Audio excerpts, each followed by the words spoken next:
Hi everyone, welcome back to the show. Today we are at the beautiful Guild Hotel in San Diego.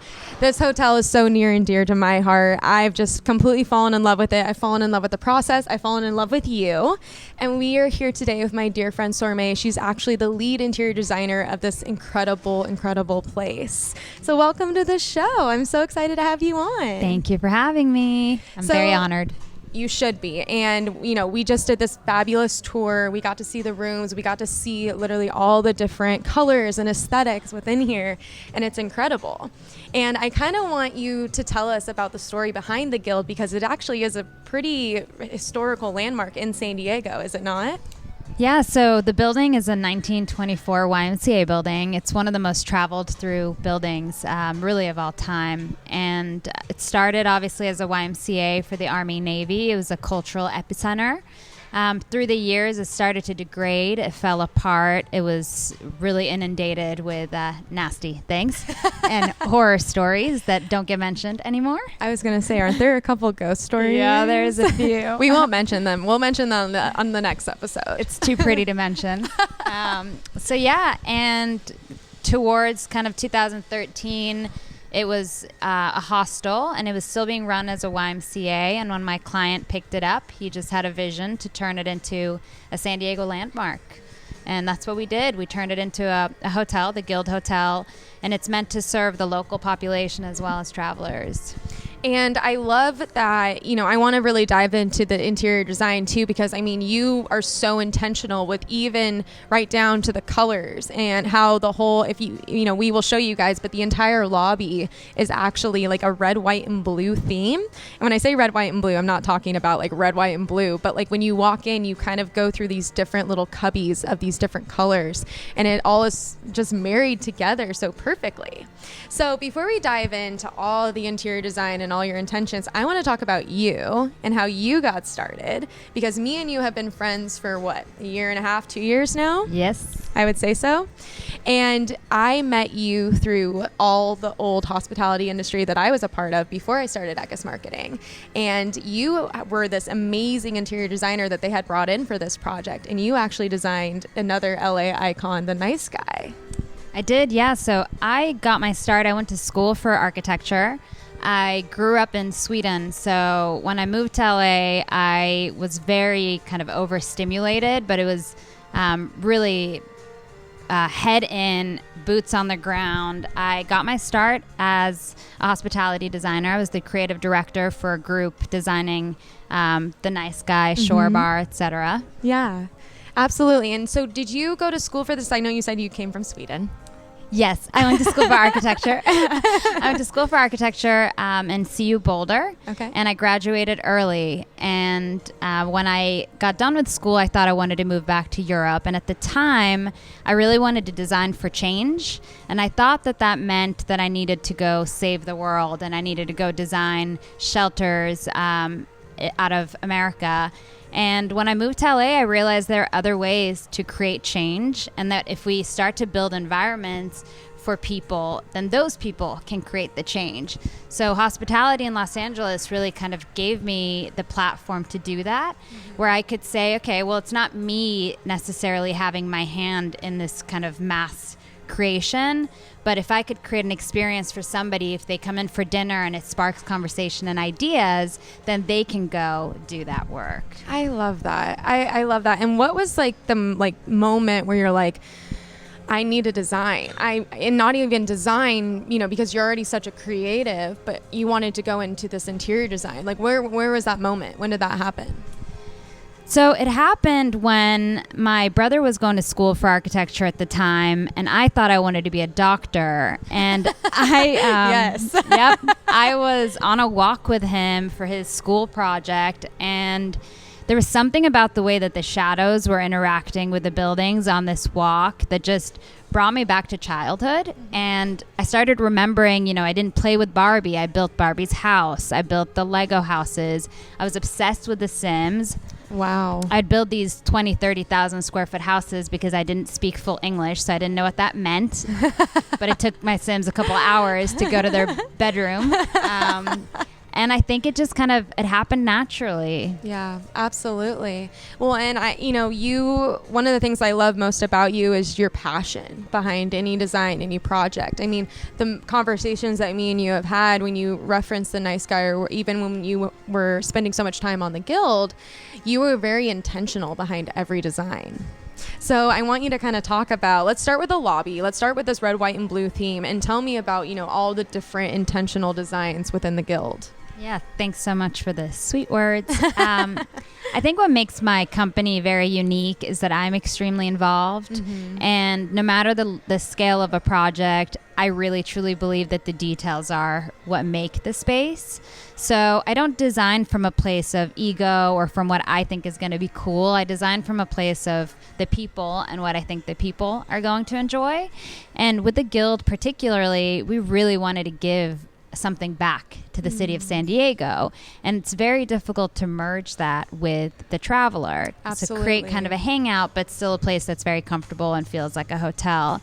So the lobby for me really is a focus on different ways to converse, and the zones are set up to do that. So the concept for me was compression and release, and in design it was 5 o'clock summer in Europe.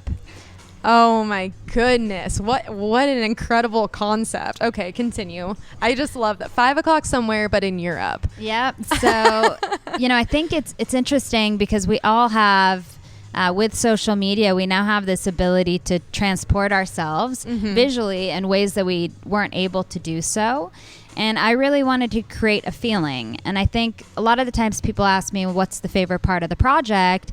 And I always say it's when people come in, and it's watching that guy put his feet up on the table, or watching those girls have a drink and laughing. It's the way people make space their own, and especially public space, because you see them kind of get into a comfort that they might not even do at home. They'll put their feet up on the furniture because it's not their space, but you can tell that they like it enough because they took the time. That's giving me anxiety that people would put their feet on these gorgeous tables. Oh, they do. Oh my goodness. So I love that you talk about that, and I love that you created it, the lobby, and even, we're going to go into the rooms in a second, but a place for people to converse and a place for them to have. And you can totally see that. And when we show, the parts of it, or when we've kind of walked through everything, there are multiple different areas for people to really make it their own. Yeah, and I think speaking of the details, when you really look, you start to understand that. So in areas where there's high traffic, the chairs swivel, so you can kind of turn your back if you were to find that there's a lot of people walking by you. There's a zone, kind of, I call it the white area, and it's the conversation pit, and it allows you to turn away from people and just have conversations with your friends. And then there are areas where you're on display, and that really says something about the person. And I like to think of it as a very successful place to go out to, is a place you can go back to and have a different experience at. I love that. So let's talk about Luca. So Luca is this essentially restaurant in the center of the hotel, and it's an open air restaurant, correct? Correct, yeah. So tell me the inspiration behind that. Tell me the design. It's black and white. It's stunning. You feel like you're kind of like in this like very old classic, I don't want to say Beverly Hills Hotel kind of vibe, but it has this really old classic vibe to it, and it's stunning. Yeah, so when I came onto the project, the south wall wasn't even there, and there was no floor. There was scaffolding everywhere. It looked nothing like it looks now. And I went to the San Diego Historical Society, and I went through every photo they had of the building. And I found this photo, and it was dated 1926. And it was this group of people having a dinner party. And there was something so timeless and effortless about the way they were experiencing the space. And I knew I wanted to bring that to Luca. Yeah. So my inspiration was the Rivieras. Oh, yes. which is what it feels like. You know what, you nailed it, and it is so timeless. Yeah, totally. And in there, because we have so much color in the lobby, the art is the food, and the food is the color. So the palette strips away that sensory experience that you have in the lobby, and you can kind of focus on what you're eating or drinking. I love that. And the food looks delicious. I told you I'm gonna go there after this for lunch. You can't stop me. I'm going. And when you walk out there, I've seen so many people that just look like they're enjoying themselves. I mean, on top of all of your influencers that have been in and out of the scene, just grabbing photos any place they can, because I mean, it's absolutely stunning in here. But I love that when you walk out there, I mean, it's private though. There's a sense of closeness. And then you have the courtyard too, right? That's right out on the other side. And that kind of has a little bit of a similar look to it, right? With the black and white umbrellas. Yeah, the garden really is meant to give you an urban feeling because you're flanked by these two buildings, whereas Luca is meant to be kind of anywhere. And because it's just 4 walls and there's plants, you really can pretend like you are anywhere. There's no reference that tells you you're in San Diego. There's no reference that tells you you are or are not on vacation. It's just kind of your space. And I think that's so perfect because now when we go into the rooms, it is, like you said, kind of a nod to San Diego. And one of the things that you did that I don't think a lot of people know, because I just found this out, was that you actually worked and found artists within the San Diego area, correct? And brought their artistry back to life. Yeah, so as a transplant, because I moved out here a year and a half ago for the hotel, my first instinct was, okay, let me find all the museums and let me find all of the artist communities. And I struggled. Yeah. It was very difficult at first. And I would find a museum and it would be closed for renovation. And I would go to Balboa Park and I would just see these giant sculptures and these murals. And I would think, well, someone created that and who has the answers? So I went back to the San Diego Historical Society and I asked them, do you have anything about artists? Yeah. And sure enough, they did. They had a whole book full of artists from San Diego, but these were just pictures. So it kind of started my research. And one of my favorite parts of the design process is the research. And there's this part that production designers usually reference in film, and they say that a lot of the cues are meant for the actors. It's not meant for the person viewing the movie. So, for example, if the movie is 1924, the coins next to the bed are all 1924. And as a person watching the show, we might not see that. So for me, I really wanted to celebrate that same concept. That is such an interesting concept. So you're saying that actually it's kind of to put the actors into that time period. Correct. And it's almost like a subconscious way to keep them engaged with whatever they're supposed to be doing within that scene or that movie. Yep. So by pulling these artists and putting their bio on the wall, there's a sense of connection to a history or to a past within the community that you wouldn't have known if you didn't take the time to look. And I think it's very special because, as you said, it's not intuitive. Not everybody knows it. And at first they'll look at the plaque and they'll wonder, well, that's cute, but like, what is it? Yeah. And until you kind of really ask and, question it, you don't really recognize the connection. Right. And I also noticed too, that you did all this research, but then you were so into your design that you actually had custom pieces of art made, as well as custom fixtures, right down to the bar area. You had pretty much every design made custom. Explain that process. I mean, what made you, how do you follow that vision? How do you think of designing something that custom? I think what it is it's a level of control that really sells the story. I think when you're creating something that isn't super flashy, you're not creating a very overly stimulating space, you really have to think about the details. Yeah. So like you said, down to the paper clip that goes on the menu, I had those mass produced out of the country because the way they fit on the menu, there was nothing that could fit the kind of boundary. And in the rooms, I really wanted to tell that artist's story, but there was no way to tell it because art is very private, privately owned. So you can't just pick up art pieces from a lot of artists, and you can't print photos of people because that's a privacy act. So I'd run into all these issues, and they led me to this idea that I could explore a concept of the artist and the muse. And for me, the guild, it has a lot of kind of meanings to a lot of people, the word itself, but to me it was all about the artisans, and all of these artists were part of the artisan guild. That is, I mean, wow, what a complete tie-in. I mean, it all makes sense. So tell me, what kept you, this was a super long project. I mean, I can't imagine building a hotel, let alone designing it. I have a hard enough time designing my bedroom. So like what kept you passionate? What was that driving force that kept you coming back to this project and kept you creative? For me, it's very simple. It's people. And so I knew that if I gave up, then I would never get to the point where I would see people enjoy the space. Wow. And it isn't, I think about it a lot, it isn't from a place of ego where most people who know me know that if you give me a compliment, I like look away and I'm very awkward. Yes. And it's because I believe that I designed through me and not by me. And I get a lot of joy out of watching people have conversations in space. And I think, just the same way we're having this conversation here, it creates this kind of out-of-body experience for me. And a lot of the times, I'm on the Instagram tag place just to watch like the stories that people tag of themselves here. I love that. I love that you're so captivated by the way people move within your space and experience your design.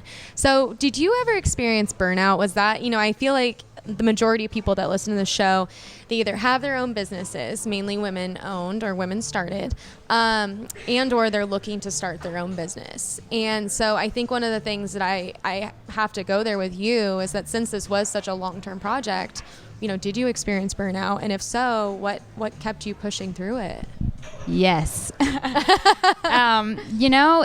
It's very difficult to pinpoint exactly when, but once I was experiencing burnout, it was very unavoidable. Right. I think what happens with a lot of empowered, strong females in particular is that there's a level of people taking advantage once they realize that you can do more than you can do. And it's not necessarily a bad thing, but we compromise our own well-being because we feel empowered. And for me particularly, I have a complex where I like to feel needed. Mm-hmm. So if somebody says, which in this case, be the project manager or construction manager, then I have a very hard time saying no. And so when you put me in the place of having to play all sides, burnout happens. I think that is such a good, valuable tip too, because I think you're 100% right. I think especially when we are in our sphere of work or our sphere of skill, we feel very attached, right? Or we feel like we want to give it our all, or that we are very invested. So naturally there is that sense of, okay, well, I can do more and I can invest more. And, this is such my baby to me that I can make it I can do more.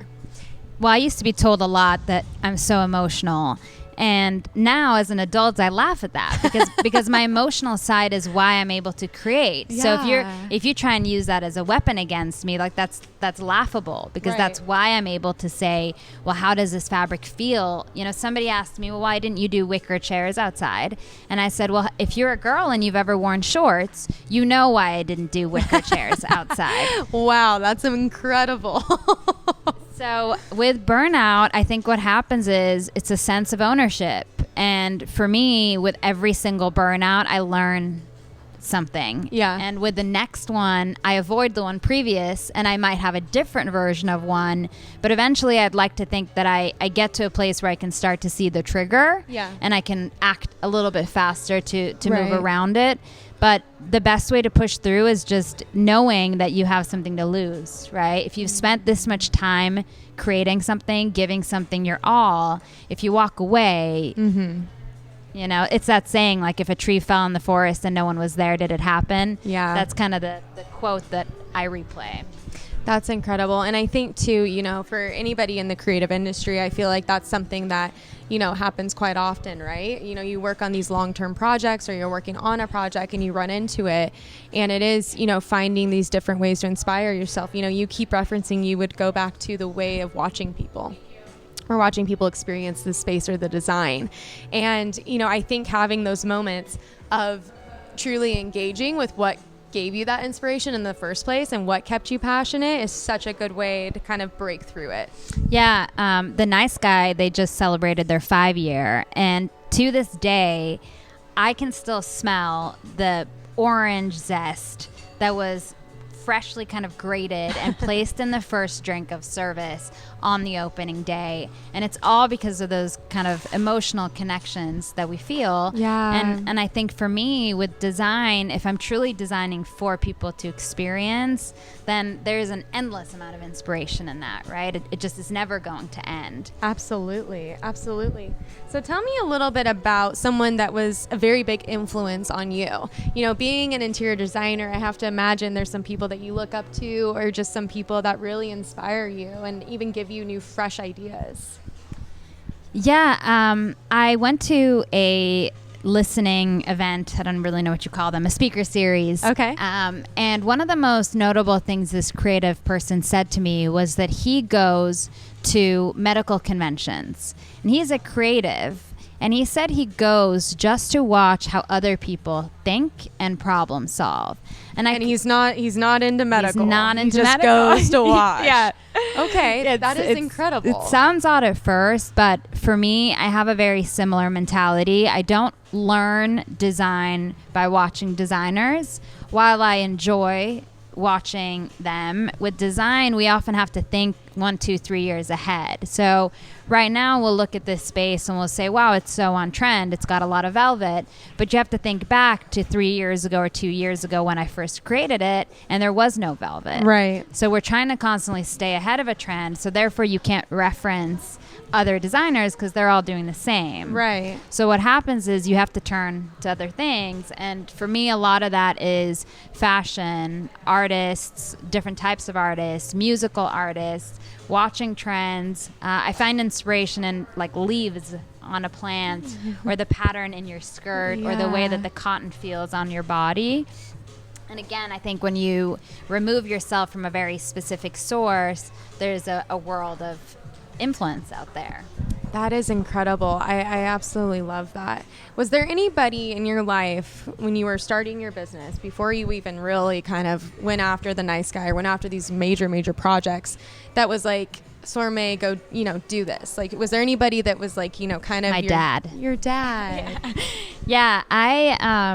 When I went to school, I was very nurtured by my teachers. I think growing up in Sweden, I always thought a little bit different. Mm-hmm. I experienced the school system very differently. And my college professors, they were always encouraging me to do more. Mm-hmm. I think in a lot of ways they set me up for success, but also failure. Because when I came out into the real world, nothing was enough. Right. Being treated poorly just wasn't going to be acceptable to me. Being spoken to, in a demeaning way wasn't going to be okay to me. And my dad, he said something to me one time when I'd come back from Burning Man, my first trip back in 2012. Okay, we need to also talk about this because that is new to me. Yeah, I love that. But continue. I built the temple when I was there my second year. But my dad, he said, I really admire the way that you are living your life and the way you're experiencing your life. Me and your mom, we've been in these careers for 40 years and we've been stuck, but we do it because we don't have a choice to say no. Mm-hmm. And I think with our generation, we're like all getting very spoiled, mm-hmm. but also we're learning our worth. Absolutely. There's so many different directions we can go off that, because I think that right now we are in such an interesting time. We're in this really unique, kind of phase where millennials are not only having just one career, they're having multiple. And there's a lot of side hustle going on. There's a lot of freelancing. There's a lot of working for yourself or starting your own brand and business without, creating a brick and mortar. You can really start your own business just through Instagram. So I think you're totally spot on about knowing your worth, because we're having to work a little bit harder. It's not just the 9 to 5 anymore. It's multiple jobs. And we're also having to keep up with the cost of living, especially in California. And it is just a very interesting interesting time right now. Well, it's also difficult because we don't have the same tangible metrics. Yeah. Right? If I had a brick and mortar, it'd be very easy to say, oh, I can't pay my electrical bills because I didn't sell enough of this product. Right. But when you have your hand in multiple pockets and you have to constantly define your worth and you have to do market research just to make yourself feel justified for your worth, it's a whole different ballgame. So for those listening, how did you start to learn your worth? I mean, how did you define how much you're going to charge, or, how many hours this is going to take? How did you kind of discover that? It's definitely a learning, ever kind of growing process for me. I think it depends on what industry you're in, but your best resource really are your peers. Yeah. And finding the peers that are willing to have the conversation with you. So for me particularly, I had some design friends in different states, and it was easy to ask. What I would do is I would send them maybe a pitch that I was getting, and I would say, hey, what would you charge for this? Just no extra information, just to see. And if their number was outlandish compared to mine, it would make me feel a little bit strange, and maybe I should reevaluate what I'm charging, and am I kind of thinking of myself as lower. And I think the first time I lost a project because my fee was quote unquote too high was the best feeling I had ever had, because I thought to myself, I know how I work. So if I lower my fee too much, it's going to lead to burnout much faster, and it leads to resentment. It really does. And I think that's something too that I've shared with you just as a friend, that I've even had to encounter this last year. And it's happened. I'm sure it's happened multiple times now that I look back, but there was one in particular client that we really wanted, and she was amazing, and it was just really set up for this awesome client relationship. And at the end of the day, we didn't win the bid. And I went back to her kind of just woman to woman, and I was like, I am just curious. I completely understand. You have to do what's best for your company. I have to do what's best for mine. But what learnings can I take away so that next time I can win the bid? And she said, honestly, it came down to price. And it is one of those feelings where it's like, well, shoot, should I cut a deal? Should I have negotiated harder? Am I coming off crazy or way too expensive? And at the end of the day, it's not that. At the end of the day, some of my best client relationships are the ones that I kind of threw out a really large number and I landed. But it's because they have this trust. It's because they understand that they value you. They value you, and they value the price point. And I 100% agree with you that if you're going after a cheaper price point just because you want to land the deal, most of the time it's not going to work out in your favor. And I'm sure you can probably attest to that as well. Yeah, and I personally am the same way with my own team. So I keep a very flexible team, and I hire when I need to, but I hire when I need to so that I can pay them above market. And it genuinely makes for a much better process. And there's this expression in business, and it's you either pay for it in money or in a headache. And that's really what it comes down to. You're going to end up paying for it. I've never heard that. Yeah. And that's my new motto. You either pay for it. Wait, what'd you say? With a headache. With a headache. Or with money. With money. Oh, I love that. So ultimately it comes down to, if you want to be very cheap, and if you want to devalue people and you want to put them down, sure, maybe you get them to take on the project, but things start to go wrong, or they burn out, or they feel undervalued, and it gets complicated. Absolutely. And I have to say, I love that you talked about going to your peers, because I think that's another huge valuable takeaway, right? I think one of the best things I could have ever done in business was that I went after the two CEOs of PR and marketing agencies that I was like, cool. I want to be you. And to have them just even give me a little bit of insight really helped me launch my business into a new kind of area, whole new environment. So I love that. Well, it also gives you kind of a fresh take at who they are, right? If they're taking the time to speak to you, that alone is admirable. And it gives 100%. You a new marker to kind of work towards. I love it. Absolutely. So let's talk social media. Let's talk this influencer trend. Let's talk all the things that are happening, because you're there.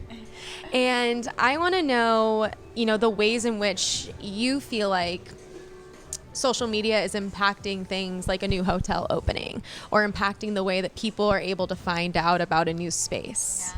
Yeah, I think social media, it's a love-hate for everybody.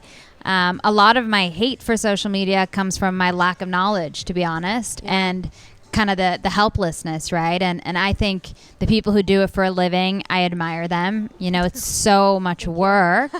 It is. It's a lot of work, and it's one of those things that's undervalued, but the value of it is invaluable. Mm-hmm. And I think at first, as with anything, you know, there's a learning curve. But once people start to understand the importance, they'll start to understand how to utilize kind of the resources. And with a hotel opening, with a business starting, it's everything. Marketing today is the most important thing that you can do for your business. And it's not necessarily expensive marketing, but it is a connecting marketing, giving people something that they can connect to and giving them a reason to come back.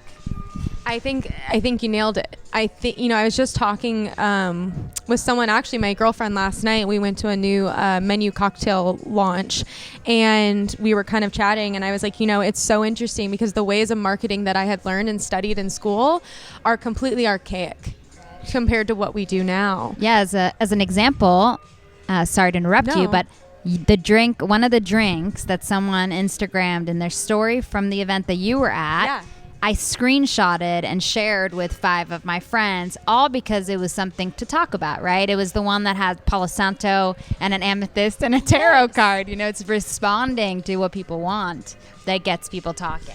And I think that's it. I think that is the new way of communicating, you know, again, kind of referencing the millennial generation and even generation, what is it, Generation Z, I should know that. Yeah. Anyway, you know, you can't market to them. You can't put an advertisement in their face. You can't put a billboard in their face. Like, you know, you can't even do, I mean, now we're even seeing this huge transition out of Instagram and Facebook ads that aren't working anymore.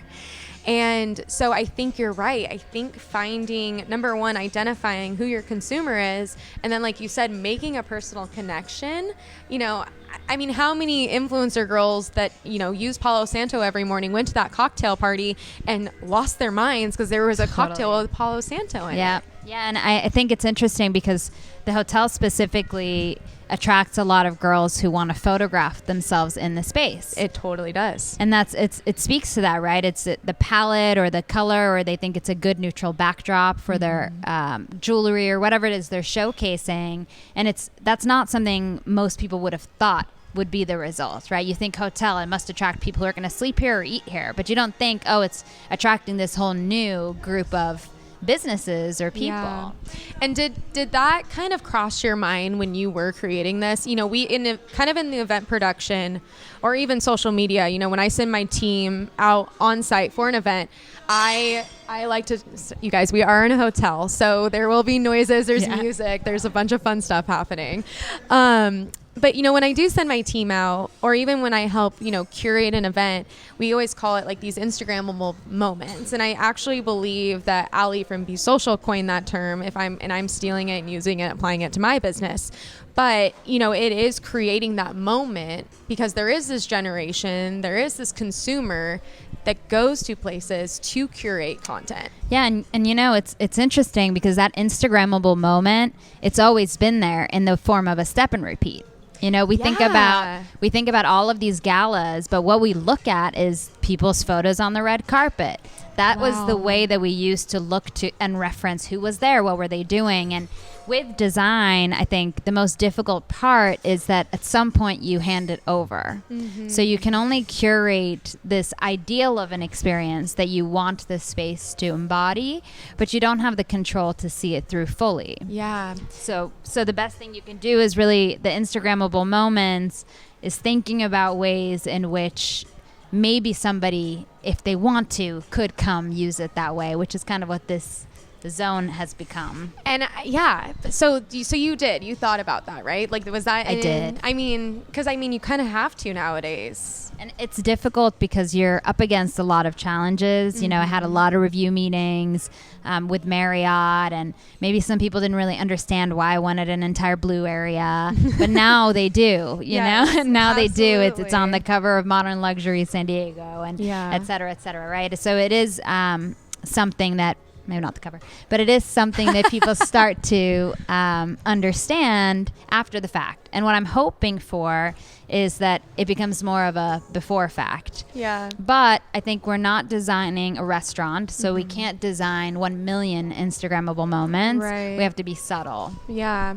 And I was just going to say that because I feel like we are even seeing these restaurants pop up where the design is so over the top. And, you know, I kind of laugh because I kind of mentioned Morning Glory, and the more that I read on the backstory behind the two people that own Contortium Holdings, they weren't about that. They weren't about the Instagrammable. They were about creating something that was so unbelievable and different and anti this kind of influencer trend. But at the end of the day, I mean, maybe they didn't create it to be that way, but there's 20 other restaurants that literally now have selfie stations inside the restaurant. They designed the bathroom in order for selfies. It's this whole new wave of design because it is, at the end of the day, marketing.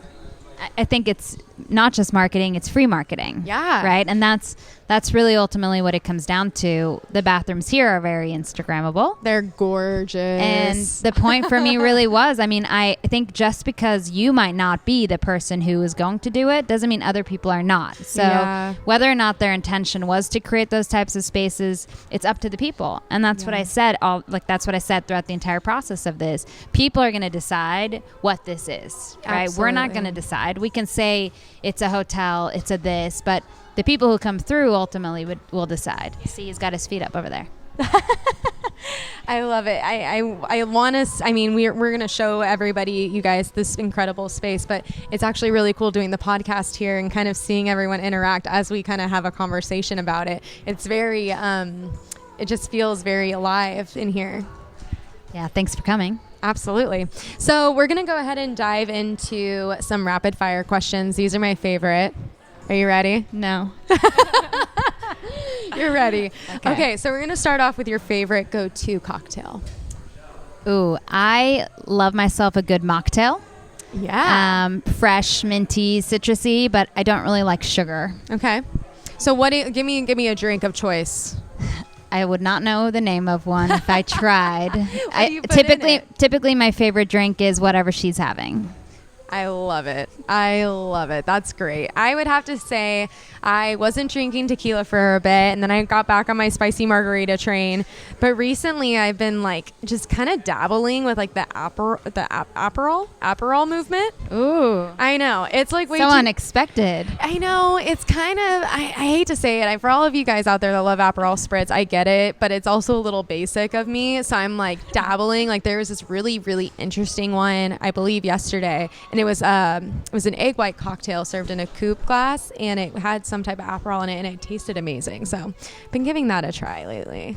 Yeah, cocktails are very new for me. Mm-hmm. I used to just be a shot girl. So that's really kind of how that goes. So now I'm scared to dabble. Sormeh showed her true colors. I love go to Burning it. Man. I know. So okay, yeah. Side note, you built a temple out in Burning Man. Yeah. That's literally gonna be the name of this episode. It's just the girl that built a temple at Burning Man. I'm kidding. Maybe not. We'll see what happens. But okay, so tell me about, what is your favorite Instagram to stalk right now?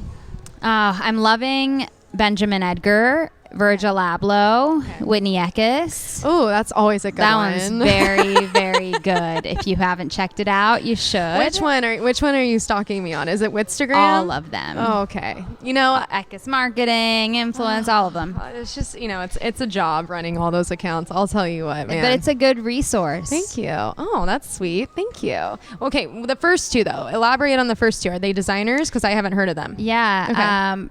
Well, Virgil Abloh, he is currently dabbling in Louis Vuitton. He has his own off-white clothing brand. Wow. He used to work at Donda with Kanye. He's pretty much a big deal right now, but I've been following him for a very long time when he was still doing kind of mixtapes. And he's just a creative, and the platform, social media specifically, and how we share information has really allowed his career to pivot a lot. Mm-hmm. Isn't that crazy? It's so cool. I mean, his background influence is construction sites and architecture. So it is a very synchronistic kind of source for me. there's a lot of playfulness. He gets a lot of love and a lot of hate. And I think I love it for all of those reasons. I love it. I think that's amazing. And even like what you said, the fact that he has a platform to share, whether it is love or hated. I mean, what a great way to have a career and and to even express your passions, right? Absolutely. I recently created an Instagram account for my 2 dogs, and that's the way I've been expressing my passions lately as a dog mom. Let me just say I'm terrible at it. For all those people that have like Instagrammable pets or pets that are famous, like kudos to you, because like a lot of work. It's a lot of work, and like I love my boys, but like I don't even take that many photos. Like I fully applaud people that get brand deals for their pets. You guys are one of a kind. I love it. Okay, what about your favorite reality TV show? So I watch a lot of bad TV, but I wouldn't necessarily call reality TV bad TV. I have this thing where I just skip through episodes. Like I can't watch an episode, but I'm very into Love Island, the UK version. But I've heard that before, actually on this podcast, and they said it was the UK version. It's a great one. Oh my God. I can't really watch TV. I have like a very short attention span, but I can skip through it. So it's like I start it. It's like, ooh, there's drama, and then I skip to the end. Like, oh, that's how they resolved it. I feel good, and my husband laughs at me because it's like I take it to the bathtub. I take it while I'm brushing my teeth. Like I must know what's going to happen. So yeah, Netflix, Hulu, all of those were the death of me. I love it. I love it so much. Okay, what about your like go-to self-love practice? Baths. Yeah. I used to be a very big yogi. Okay. And that's a very important tool for self-love. But the more busy I got, I made excuses. And a bath was just always a way that I couldn't use an excuse. And it typically started with a bath, and I'd be doing emails on my phone until I would get so relaxed that I was like, what am I doing? So then I'd put the phone away, but I'd still be in like a lukewarm bath. Definitely my favorite. I love it. You know, I've been actually trying to do like this thing where I try to leave my phone outside of the bathtub. I try not to watch like a movie in the bathtub, and I like what I'll do is I'll put on like these like spa noises. Yes. It's so nice though, and to literally just sit and like have like 30 minutes of not thinking. Yeah, my husband and I used to have like our life planning talk in the bath, because it was like a good hour of no phones, no distractions, or no puppies, nothing, just kind of water healing and conversation. It really is. You know what's funny is that my dad, he's been an entrepreneur. I've told you a story about my family. And he used to have this thing where he had to have a jacuzzi at any house we lived at. And I never understood it, but every day after work, he'd make me dinner, whatever. I think it was like mac and cheese always. And we'd go out and sit out in the jacuzzi. And he did that every single night. And he still does. That's awesome. And I think you're right. I think it is something about, like you said, the water healing, being away from your phone, just decompressing is so needed.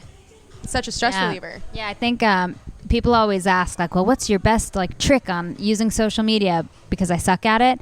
But my answer is always not using it, taking a break from it, understanding what I want out of it. So for me, I think it's a portfolio. I'm not looking for likes. I'm not looking for necessarily engagement, but I get a lot of unexpected engagement because it's organic for me.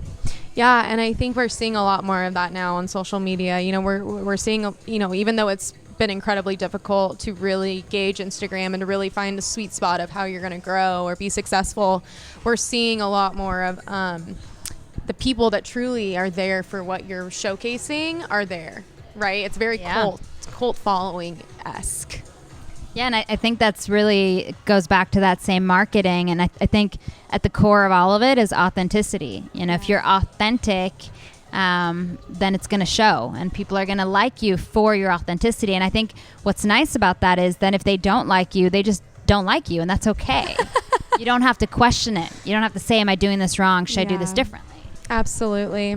So, Sormeh, you've been an amazing guest on the show. I'm so excited to be here. I'm so excited to go eat. My stomach's growling. I can't wait to sit in Luca and take a photo. I'm ready. I'm here for it. But I want to ask you one last question before we let you go. What does influence mean to you? Ooh, influence is power. Wow. Yeah, influence is power. I mean, I think the more you redefine influence, if you continue to define to yourself what is influence and you focus on the positivity, it's power and it's empowering. I don't think you could have said it any better. Well, thanks again for coming on the show and going under the influence with us. Thanks so much.